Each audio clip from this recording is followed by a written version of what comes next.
बिस्मिल्लाहिर्रहमानिर्रहीम। अस्सलाम वालेकुम। A1 टीवी के साथ मैं हूँ राशिदा मुनीर। नजर डालते हैं हेडलाइंस पर। खातून जज को धमकी देने का केस इस्लामाबाद हाई कोर्ट में समाअत आज होगी। चीफ जस्टिस अतर मीनुल्लाह की सरबराही में 5 रुकनी बेंच समाअत करेगा।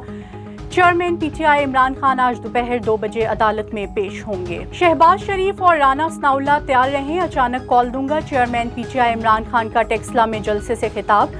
बोले, लॉन्ग मार्च की पूरी तैयारी कर रहा हूं, मुझे हुकूमती प्लान का पता है, इन्हें मेरे मंसूबे का इल्म नहीं। ज़्यादा देर नहीं है, सब मेरी कॉल का इंतज़ार करें।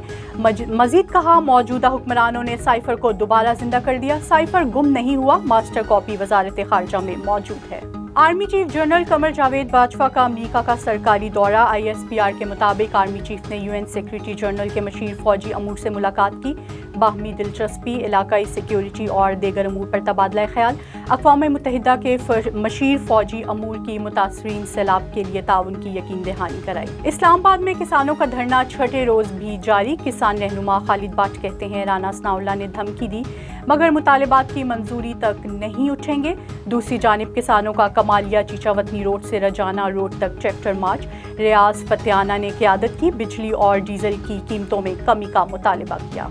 A1 टीवी से फिलवक्त इतना ही। मजीद बाखबर रहने के लिए देखते रहिए A1 टीवी। A1 टीवी, सब पे नजर, अंदर की खबर।